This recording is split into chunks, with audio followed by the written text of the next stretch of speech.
Greetings and welcome to I Care Leadership Live. This is the podcast for I Care leaders who want to level up their leadership, create better cultures, and improve the financial results in their clinics.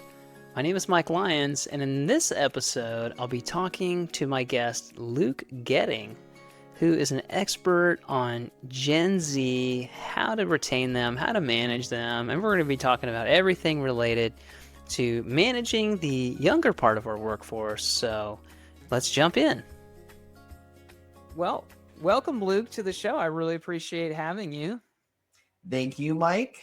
Generic classic response. Very excited to be here, but it is legitimate and excited for our conversation. Awesome. Well, yeah, I specifically, sought you out for a couple reasons. First of all, I've been a follower of yours for a while. And secondly, there is in the world of ophthalmology and eye care, there's definitely a lot of folks who are of different generations and a lot of younger generation folks in the workforce in ophthalmology. And there's also, as you can imagine, as I'm sure you've kind of seen in your work, a disparity between sometimes the management and the ownership of these practices and the age of the employees. Big surprise. I'm sure you've never heard that before, right? Yeah, a classic dynamic. And one I would argue in some cases got exacerbated by the pandemic and a lot of the turnover of the last 5+ years, because we've seen a hollowing out of some of that middle layer. And so in many cases, you now have more of that owner and senior leadership, and then the more early on in their career folks, and sort of a missing bridge in between in some cases. So yeah, I think it's perhaps even more prescient, more relevant than even before. Okay. Wow. I hadn't thought about that. So let's back up a little bit. I'd love to hear you talk about what is it that you do in your business, as Luke, or are you just kind of like, I'm Luke and I'm the man kind of a thing? Well, that is true. I am the man. My experience has been sort of a fun one in that I started in outside sales early on in my career. I was traveling all over the Midwest, from exotic places like Omaha over to Pittsburgh. And the neat thing about that was I was essentially a manufacturer's rep. And so I was meeting with our local dealer network. We did electronic security, so like alarm systems, camera systems. It was a super great way to start my career because I wasn't sitting in one office. I was meeting in 3, 4, 5 every single week, traveling around the country. But after that, about 3, 4 years, I started my own communications agency because I had spent a lot of time creating content and learning the dynamics of meetings and wanted to help there. Especially, I'm very passionate about technology and ways we can incorporate dynamic resources to improve our meetings. At the time, we may remember that iPads were blowing up. Everyone thought they were going to revolutionize everything. Not sure it quite manifested that way. That eventually grew into a communications agency of 10 people. And then the pandemic hit, and we were doing a lot associated with events, and it kind of hit us really, really hard.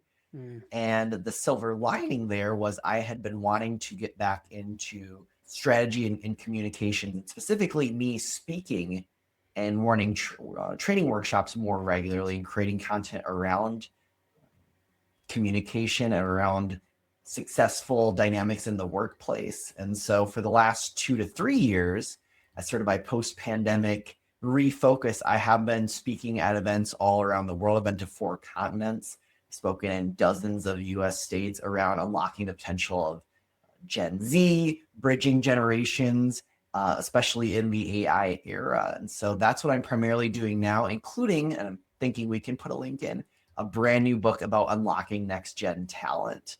So it's very much a compilation of my career experiences, especially running an agency, and very much empathize with the challenges of leadership and owners who want to focus on that bottom line, just make things run day to day. And then also you're dealing with people and all the exciting and challenging situations that arise from that. Okay, awesome. Well, definitely a passionate advocate for the workplace. I actually have I'm going to surprise you here. I have a picture of you on the job here. Whoa. For those of you that are, Hot off the presses, by the way, Mike. Well done.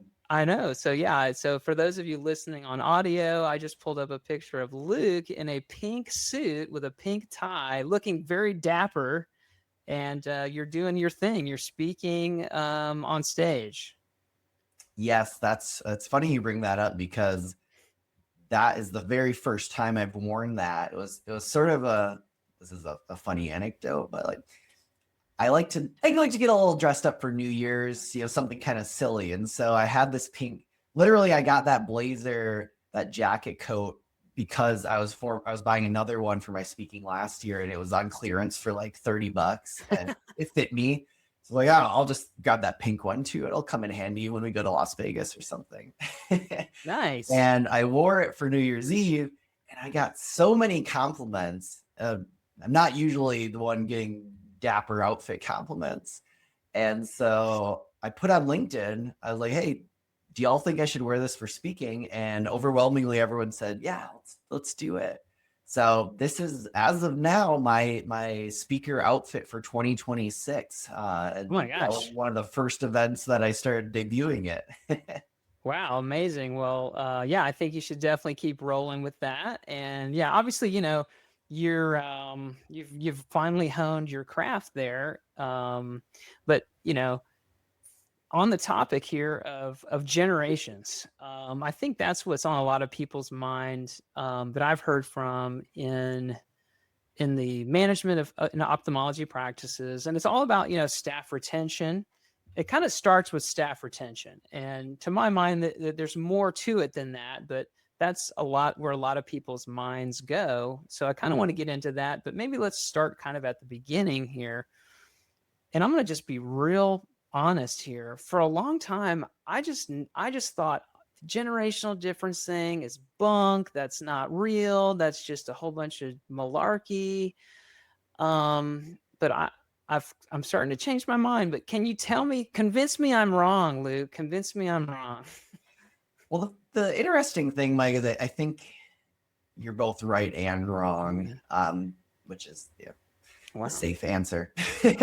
No, there are so many shared principles. There are so many shared best practices that apply equally across all generations. And in fact, when I talk about unlocking the potential of Gen Z in some of my keynotes and trainings, that's one of the top comments I get is like, hey, this sounds kind of, I'm a Gen Xer, I'm a baby boomer. Like, this sounds kind of great to me too. And so in many cases, it's absolutely correct. I think what really matters when it comes to generational conversations is that there is an entirely different context that each generation grows up with.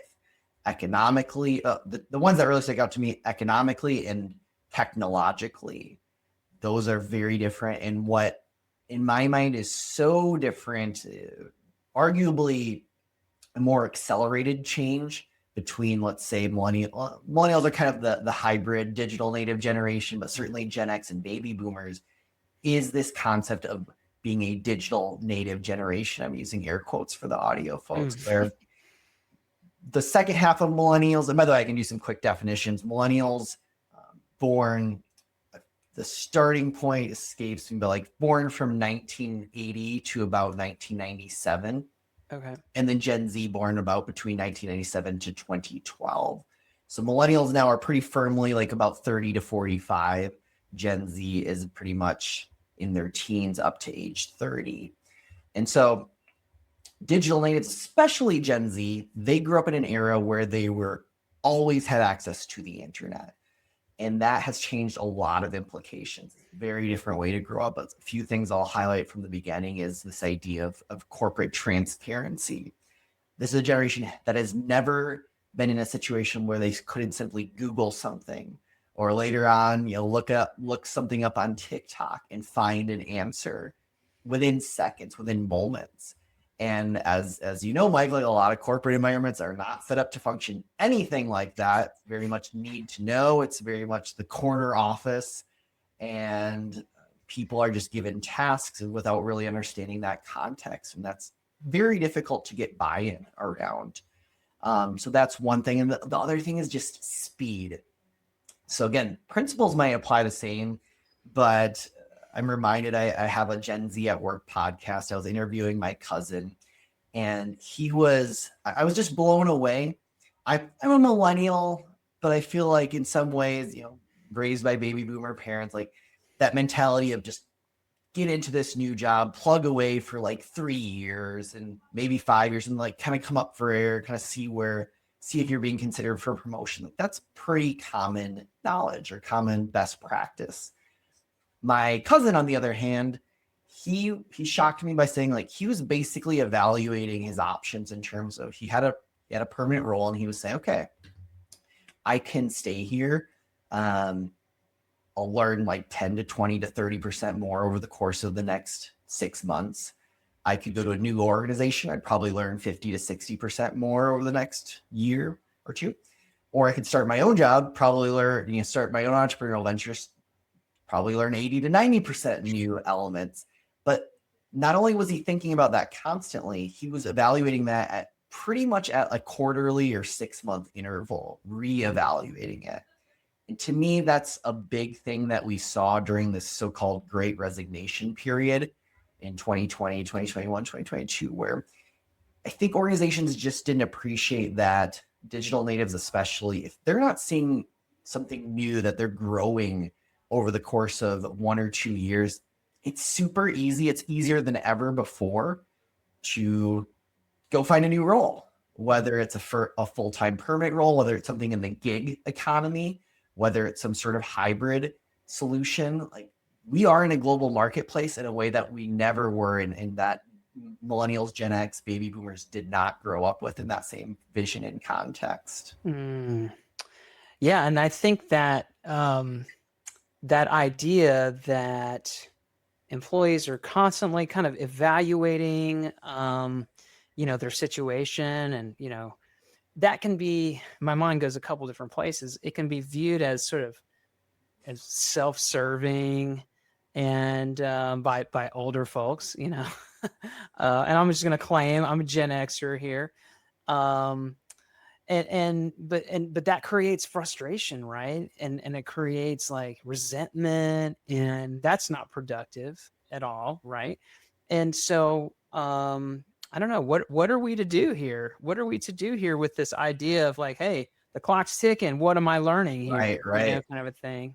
Yeah, great question. Hopefully, I think that can be the foundation of our real key takeaways here. Yeah. I really quickly want to add the caveat, because you're absolutely right. The pushback, kids just don't want to work these days. It was pretty aggressive. It's honestly a major reason why I thought I should start talking more about Gen Z in the workplace, because I felt like the narrative was becoming extremely unproductive. One of the stats I shared was, if we look at these professional roles as a means to economic opportunity, people during the Great Resignation who were switching jobs on average received a 17% pay increase every single time they moved during that time period. It has definitely come down since then. Right. But if you're making the case that they're making savvy economic decisions, that the data was very, very clearly in favor of people doing that. And so again, that's sometimes the point I want to make is it's no longer this world where we're lucky to have a job. In many cases, we're lucky to retain and keep talented people on our teams and on our staff. And I know that's kind of the lead into this question. So a few things that I really want to key in. First of all, Gen Z, perhaps even ever more than any other generation before, like very much focused on purpose, very much focused on the buy-in, the how this is aligned with their overall identity. I think this has really been a trend, I think, from the baby boomers to present day, where people are looking at that paradigm of like, oh, I've got my work persona and I've got my life persona, and the two shall never mix. I think we've continued to see those barriers kind of break and be merged more together. And I think Gen Z more so than ever before.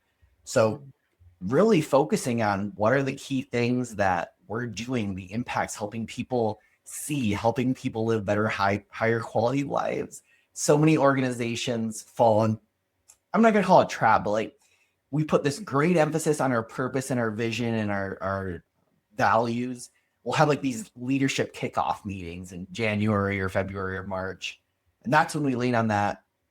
And then as the year goes on and people are just getting caught up in the day-to-day and the grind and the overworked and overwhelmed, it's easy to lose sight of those things. So one, just keeping that top of mind.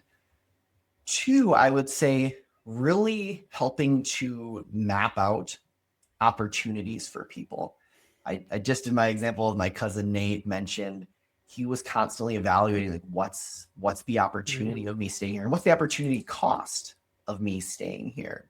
And I appreciate with some of these clinics, like it's similar to the agency I was running. We're smaller businesses. There's not this huge 7-layer corporate ladder to go from. But that's something we have to be strategic about, because again, if someone feels like they've been there at a year, 2 years, like they might not feel compelled to stay there if they don't feel like they're learning. So I think we got to get creative. Some things I like to encourage is one, doing personalized career coaching. So it's taking the time, whether it's our HR leaders, whether it's our ownership, whether it's other managers, helping people realize what opportunities exist to them. So often people leave and I hear from leadership and they say, oh, that person, they had so much more to learn, so many more opportunities. And of course, my first question is, did you tell them? Did you map that out for them? So that's critically important. But also other cool things I've seen, this is sort of a tech world example, but it can be applied elsewhere. Google famously had this idea of 20% time, where they allowed people roughly 1 day of the week to work on their job rather than just in their job. And I think that allows for so much creativity. That was something I really valued in that sales job, because I was traveling constantly and I would carve out most Fridays to refine my deck, to strategize my meetings, to make different follow-up emails. Those are things that were really impactful and really important to my job, but I wasn't able to just do in the day-to-day. And then finally, this is one I think could be especially valuable to small businesses and all organizations. This idea of almost envisioning like an internal gig marketplace, like a gig economy idea, where instead of thinking of, okay, you've got your box, this is your job, 9 to 5, you do the exact same thing day in, day out. What about envisioning something where we'll just keep on the 20% for now, where roughly 1 day of the week, I can work on another project that is of my interests. Maybe it's helping with the lowest hanging fruit on digital native Gen Z conversations. Like maybe it's help with the company's social media. A little bit of a stereotype, but they tend to be more savvy in digital environments. Maybe it's helping manage our Google reviews or helping facilitate Google reviews. Maybe it's doing some mapping of our customer or client experience and looking at that. There's all kinds of different things. And if we're strategic as leaders, we can start to create an index. And rather than things that could be valuable to our organization that are outside of that core day-to-day, rather than hire only externally or just never do anything about it, start to circle that around the org. And you might find out that someone is actually really interested in video editing that you had no idea about and you never would have asked, because they're otherwise working at the help desk. So long-winded, I'll shut up here, but those are my some quick hitting ideas for you on that front, Mike. This show is sponsored by Seasoned Advice HR Services, where I help eye care businesses to make more money and save more money by hiring better, retaining better, and reducing your HR risk. If you would like an HR assessment or ongoing HR support, please reach out to me at seasoned-advice.com. Yeah, I've seen a number of ophthalmology practices and other healthcare practices definitely tap into the social media thing, finding someone on the staff that can manage that page and really do creative things with the TikTok lives and Instagram reels. That's a wonderful idea that people can do. And I think in the world of ophthalmology and eye care, there are so many skills and things you can learn in a clinic, right? So I don't know if you've been to an ophthalmologist before, Luke, but there's a lot of different cameras and tests and processes and things to do and learn. It can be very technical. Um, and it could take many years to really master all that. And then you can teach other people how to do that, right? And so there are many, many growth paths for people within the world of ophthalmology if we just take the time to, and I liked what you said, personalize it, right? It's not a one size fits all, right? Exactly. Yeah. Identifying them, making them available, helping people personalize. And I'll add one other thought, again, more tailored toward digital natives, gamifying that experience a little bit. We know that Gen Z grew up in an extremely digital environment. Pretty much their entire youth, they were doing tests digitally, and where you have levels, you have badges, you have points, all the gamified elements. Anyone who's played a cell phone game knows that it's not just solitaire. No. There's bonuses and there's levels and there's characters and there's power-ups, like anything they can do to help create that gamification, that stimulation, and that continuation. And so looking at how can we do that? How can we build in mini credentials for people to see that, no, it's not just about going from a junior to a senior. There's so many more pathways along this. And again, I think HR and I think leadership can really help create and champion these types of initiatives internally. If someone can point to, and by the way, leaning in on our professional organizations too, and pointing people to potential certifications and courses, et cetera, that they can help show that, no, this was not just 2 years working at this clinic. This was me achieving 5 things, receiving 2 or 3 new credentials.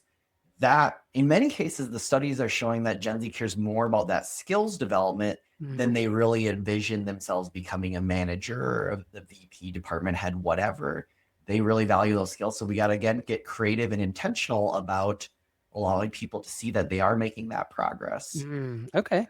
Very cool. Yeah, my mind is going a lot of different places here, such as like softwares that can help us track and say, hey, Sally got this, credential or this like a badge, for lack of a better, to put it in a gamified term. Well, and keying in on balancing what we just shared, like that idea of transparency, I think of sort of a character portal, right? And so what we could do is collaboratively identify, let's just say, to keep it simple, 3 skills that we want to build for this role. Well, let's just create a simple, it can literally be, and there's some really advanced HR tools that can help do this in a much more robust level, but it can be as simple as a PowerPoint slide. And these are the 3 skills. And like right now, as your manager, I see you as like a 3 out of 5 on this, a 4 out of 5 on this, a 2.5 out of 5 on this. Like, here are 3 things I'd like to work with you on over the next 6 months. Let's get you to 4 or 5 on all 3 of these. And that's going to motivate someone. That's going to help someone see they're making progress. And it's going to hopefully, if we're doing it right, create more buy-in to the role and to the skills that they're both trying to prioritize. Okay. Love it. One other thing I wanted to talk about and ask about has to do with, and I think you may have touched on this a little bit, is the desire to be involved, the desire to have a say and to have input. I got, my stepdaughter is Gen Z, and we had a very long conversation the other day because I was thinking about this conversation, and I was like, what's on your mind? Because she's starting a new job right now. And she talked about a lot of this stuff. And one of the things she brought up was, wanting to have input and be valued for your own ideas. And I wanted to pull up again here another little image that I found here from your LinkedIn. And for those that can't see, can you describe what I put here up on the screen? What does it mean? And what is the significance of it as it relates to Gen Z? Absolutely. Again, applaud you on the show prep, Mike. Yeah, very nice. So the graphic itself, we're talking about the 2/3 rule. To me, it's really integral to leadership in that it is very easy. And I've got a few anecdotal stories I can share on this, but to just outline the graphic itself, it's very easy for us to just say, I'm the leader, I'm the manager, I'm the boss. Here is the vision. I am delivering it to you 100% formed by me. And I expect you to follow and to buy into it. Sort of the classic command and control experience. Early on in my career, I was going to a sales kickoff meeting. We were going to gather all the reps from around the country and we were going to get it all together. I was so excited that I was enthusiastic about flying to Minnesota in January when it was about 9 degrees. But I was so excited to meet with my colleagues because a lot of times the role we were in was relatively isolating. We were traveling by ourselves. I was so excited to get together, talk strategy for the upcoming year. Instead, I listened to basically 2 days of this is the vision that we've already established from our leadership team. There were no opportunities really to even ask questions, let alone weigh in on the vision. And unfortunately, the vision itself was not something that most of the sales reps were excited about or aligned with. We were experiencing a disconnect from what we had seen, sort of so-called on the ground. And nothing can kill buy-in quicker. And in fact, that ultimately led to me leaving that organization, going from very enthusiastic to very disappointed in a matter of a few days. So ultimately, it's so critical. And again, Gen Z, having always had this access to information, having always had access to transparent communication, if we're not getting that buy-in, if we're not inviting people to contribute at least a third, I use the 2/3 rule because we do as leaders, we have more access to information, oftentimes much more experience. I do think we should set out a framework. But at the same time, I do think it's critical not only from getting those sort of boots on the ground, oftentimes much more client-facing, customer-facing interactions, get those people to weigh in and help shape out that other third. But again, just if we want to actually have any of our vision implemented, we need the people to be bought in. And when you give opportunities for them to both run with what you've outlined and add to it, supplement it, and even share their own insights, it's going to be a higher quality product. And most importantly, it's going to have more buy-in. All right. That was long-winded. Yeah, that's my vision for that 2/3 rule. And obviously the ratio can change, but I think it's critical to have a reasonable percentage marked out for your team to contribute to. Yeah, I think in ophthalmology and in healthcare generally, this is something that's never done, really, rarely done. It's probably not even just a healthcare thing, but oftentimes you have these physicians, they own their practice, maybe they founded the practice themselves, and their thought is, hey, I'm the genius on the ivory tower, and we're here to serve patients, and that's all you need to know. And meanwhile, these doctors now are dealing with a lot of struggles. They're dealing with revenue pressure and price pressure, and they're not tapping into the knowledge and the ideas of the team that they have. And I think there's a missed opportunity there. Absolutely. And at a very minimum, and I think there's much more value than this, but at a very minimum, you would expect people from different generations to know how to best connect with those different generations. In my book, I talk about a success story where the team proposed, hey, can we add text messaging communication to our client interactions? Because right now you're facilitating people either through these online forms or through email, and we don't like either. GenZ doesn't like either of those forms. Text messaging, honestly, is kind of the baseline of digital messaging opportunities there. And that led to 17, I forget the exact stat, but something like a 20% increase in client satisfaction as they added that metric over the course of the following year. So at the minimum, understanding what their own generation, and I think it's really important to note, Mike, that if you combine millennials and Gen Z, right now, today in 2026, they make up over 60% of the overall workplace in our overall potential patient base. Wow. And that number is only going to increase, of course. And so, yes, this is a big percentage of both our staff and our clients that we need to have a better understanding of. And again, to belabor the point, who better to help us create those insights? Awesome. Well, we could go on and on. Luke, you've shared some awesome information. I think this is something that the people in the eye care community are definitely wanting. And so, being that as it may, you said you talked about a book that you have. Is it out? Is it coming out? Where can people get that? And what is it called? It is coming out, and it should be available. Unless we publish this in the next few minutes, it should be available to everyone as soon as they're hearing this thing. So yeah, Wow. Unlocking Next Gen Talent, How to Connect, Engage, and Future-Proof Your Workforce in the Age of Digital Natives and AI. So trying to cover a lot. It's an ambitious book. I'm super excited with how it came out. You can also find me at Luke Goetting, GOETTING.com. We'll throw that link, I'm sure, in the show notes. I will. So that's my speaker site. I do keynotes, I do workshops, all valued and all prioritized on helping organizations get along with one another so that we can help achieve our missions and our goals of what we're trying to accomplish. And real quickly, I just have to share one of my favorite things to help facilitate intergenerational collaboration at organizations is these so-called brain dates, where we essentially set up like mini lunch tables, kind of like 5 to 7 people. I like to actually have my audiences generate the ideas, as in like your team, like what are the things you want to talk about? I'll set up numbers on different tables, and we'll bring people together regardless of rank or hierarchy at the organization to discuss and share their ideas on it. You can do 15-minute rotations.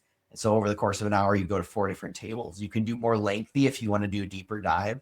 A super cool way to get a lot of insights, also supplemental networking, all in an effort to kind of skip that classic coffee or beer lunch date where you just have the senior employee on and on and on with their stories from the good old days. Not that they're not super valuable, but it's not always the most engaging way to share those types of insights. Awesome. Well, yeah, no doubt. I would love to attend one of your engagements. Hopefully, I get the opportunity to do that. And I feel like I got a mini personal, coaching session from you right here. So there's perks to being a podcast host. Absolutely. Yeah. Thanks for being on the show. Thank you for the opportunity to connect with everyone. Really appreciate it, Mike.